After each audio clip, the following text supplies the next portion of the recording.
Kinilig ang Ekonin fans nang makita ang post ni Janine Gutierrez sa kanyang social media account. Caption ng aktres sa kanyang post, "Quick escape."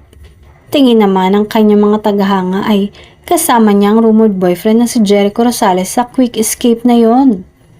Walang Jericho na nakita sa post ni Janine, pero kung titingnang mabuti ang video ni Echo nang mag-invite siya para sa Royal Duty Free Shops, ay parang nasa isang resort si Echo na may white background at mga halaman sa paligid.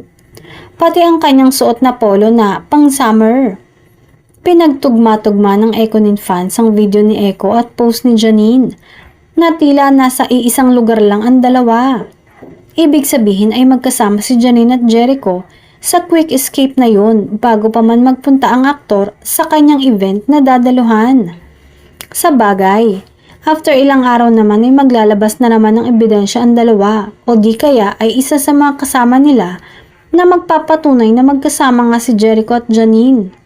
Sabi nga ng ibang fans, sweet escape ang tawag sa bakasyon ng rumored couple.